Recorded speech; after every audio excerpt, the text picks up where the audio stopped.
الحمد لله رب العالمين والصلاة والسلام على رسول الله وبعد.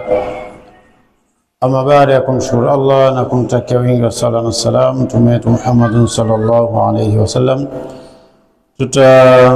katika tambihi yetu ya leo tutaangalia hadithi kutoka katika Bulughul Marami. Ni hadithi namba 35 na pia tutaiangalia hadithi namba 36 na 37 katika mlango unaoitwa babu zuhudi walwara, mlango unaozungumzia kuipa nyongo dunia na kuepukana na shubha. Nam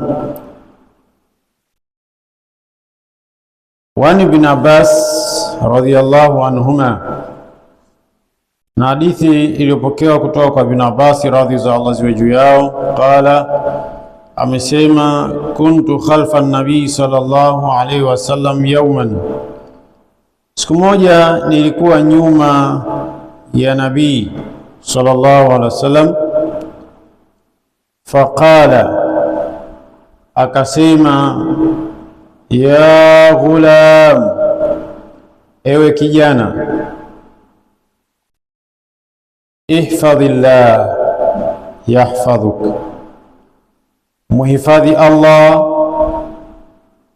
Allah naye atakuhifadhi.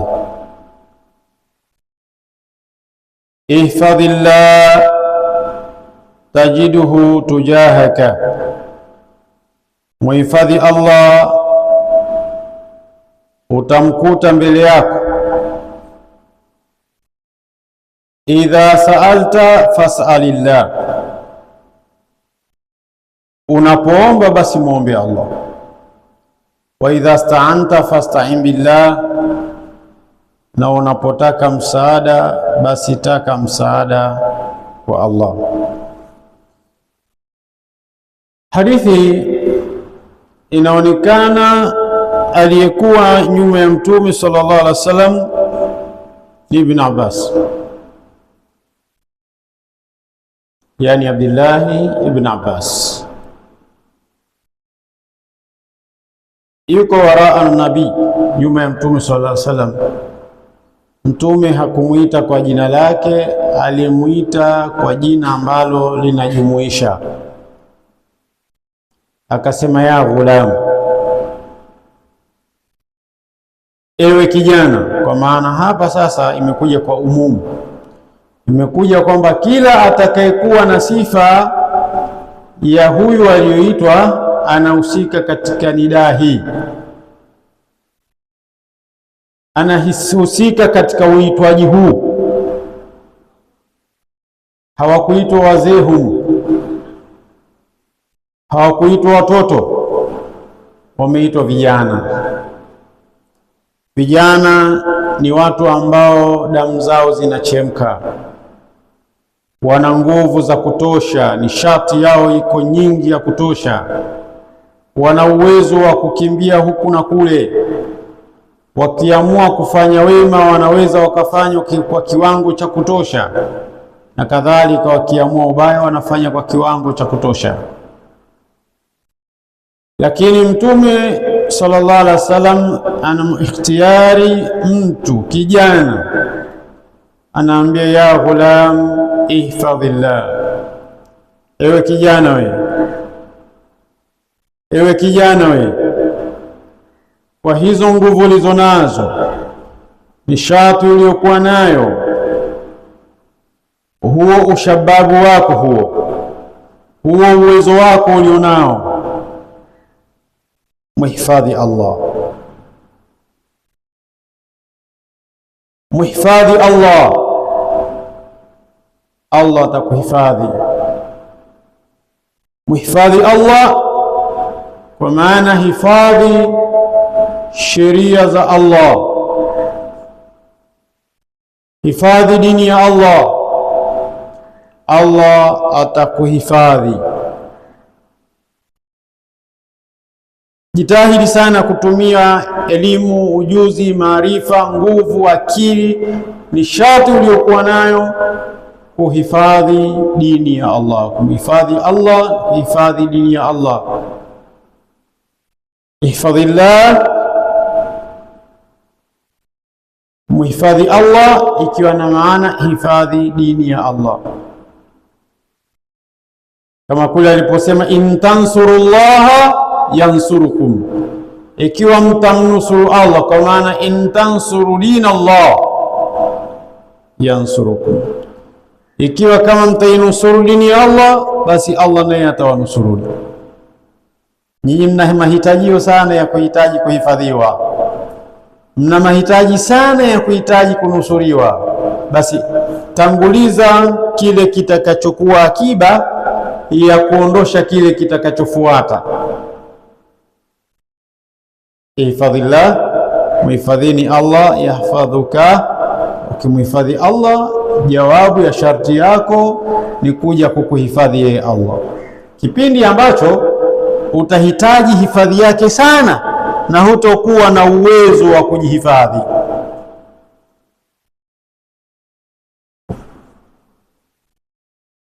Ihfadhillah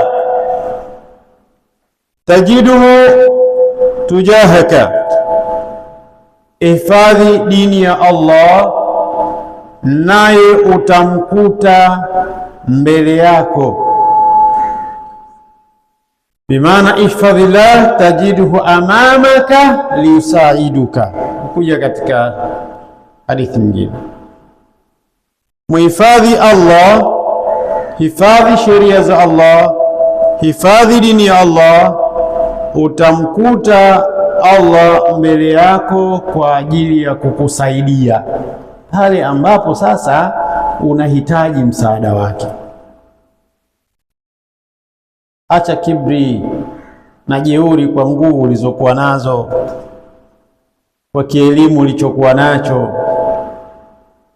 kwa viji fedha ulivyokuwa navyo, afya ulioruzukiwa. Siwe na jeuri na kibri, kutamka maneno ya kejeli mbele ya Mola wako. Hifadhi, iko siku utamtafuta, utamtaka wewe. Wa idha saalta, na ukitaka kuomba, mnataka kuomba nyinyi kutokana na maradhi yenu yaondoke, mnataka kuomba kutokana na ufukara uwatoke, tunataka kuomba kutokana na misukosuko ya maisha itutoke, tunataka kuomba ili tupate katika kheri za dunia, tunataka kuomba ili tupate tuepukane na shari za dunia, tunataka kuomba ili tupate kheri za akhira. Fasalillah, basi muombe Allah. Usiende kutafuta kuchinja wanyama, kuchinja nini, kwamba kuna kafara hizo ukizifanya basi mali zitakuja. Ukienda ukichinja, wengine mpaka binadamu wakatolewa kafara, kwa sababu ukifanya hivyo mali zitakuja, maisha yatabadilika, utakuwa tajiri wewe. Wa idha sa'alta fasalillah, unapoomba muombe Allah bwana. Siende kumtafuta shari kwa kumfuata shetani kuwa ndio kiongozi wako. Mfanye Mwenyezi Mungu kwamba ndio kiongozi wako.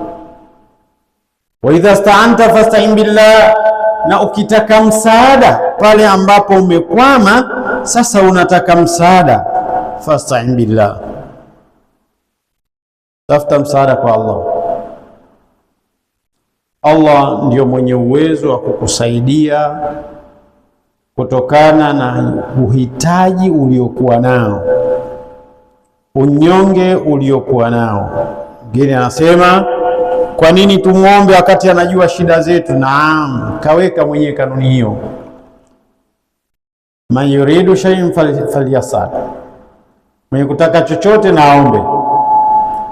Kwa nini? Kwa sababu addu'a huwa al-ibada, kuomba ni ibada, na sisi Allah ametuleta tumwabudu. Kwa hiyo tunapopata matatizo, anataka tutekeleze ibada ya kuomba aone utiifu wetu kwake, ili sasa kwa utiifu huo atufanyie maamuzi, atupime kwanza kuona jinsi gani tumekubali uwepo wake, tumekubali uwezo wake, nguvu zake na maamuzi yake katika maisha yetu, kisha yeye atoe maamuzi baada ya kuziona dhamira zetu na utiifu wetu kwake. Hii ndio sababu anataka tuombe, kwa sababu kuomba al-ibada ni ibada. Usiseme kwa nini tuombe? Kwani hajui kwamba tunahitaji? Anajua, lakini anataka uombe. Kataka uombe. Anataka kutofautisha na mwingine ambaye asiyetaka huko kuomba. Anataka kutofautisha na mwingine asiamini kwamba yeye yupo anayestahiki kuombwa. Anataka kutofautisha na mwingine anayedharau uwezo wake Allah azza wa jalla, na kukuona wewe ni katika wale wanaothamini na kujua uwezo wake. Anakutofautisha, na ndio maana yule anayepinga akawa anapinga ili awe tofauti na huyu anayekubali.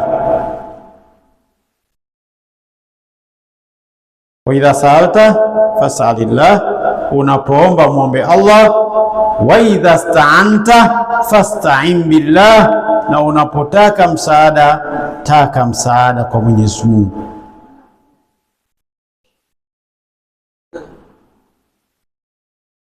Rawahu Tirmidhi wa qala hadithun sahih, hasanun sahih. Hii ibara ya mwanzo ambayo katika tambihi yetu tumeileta katika hadithi hii iliyopokewa na Abdullah bin Abbas au Ibn Abbas.